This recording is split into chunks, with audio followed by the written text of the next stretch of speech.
नमस्कार साथीहरू, स्वागत छ तपाईहरू सबैलाई हेमेन्द्र थापा ब्लग्समा।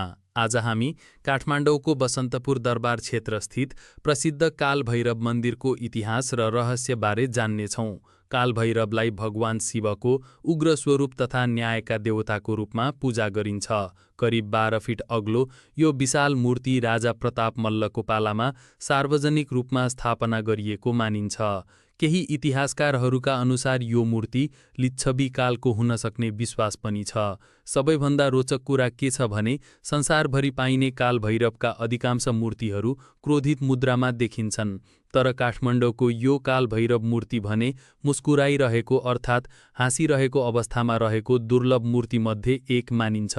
यही कारणले पनि यसको विशेष महत्त्व रहेको छ। मल्लकालमा मानिसहरू कालभैरवको अगाडि झुट बोल्न डराउँथे। झुट बोलेमा दण्ड पाइन्छ भन्ने विश्वासका कारण सरकारी अधिकारीहरूले समेत यही स्थानमा मानिसहरूलाई सत्य बोल्न शपथ खुवाउने गर्थे। त्यसैले कालभैरवलाई सत्य र न्यायको प्रतीकका रूपमा पनि मानिन्छ। हरेक वर्ष इन्द्रजात्रा र दशैँका बेला हजारौं भक्तजन यहाँ दर्शन गर्न आउँछन् र स्थानीयहरू कालभैरवलाई काठमाडौँ उपत्यकाको रक्षक देवताको रूपमा पूजा गर्छन्।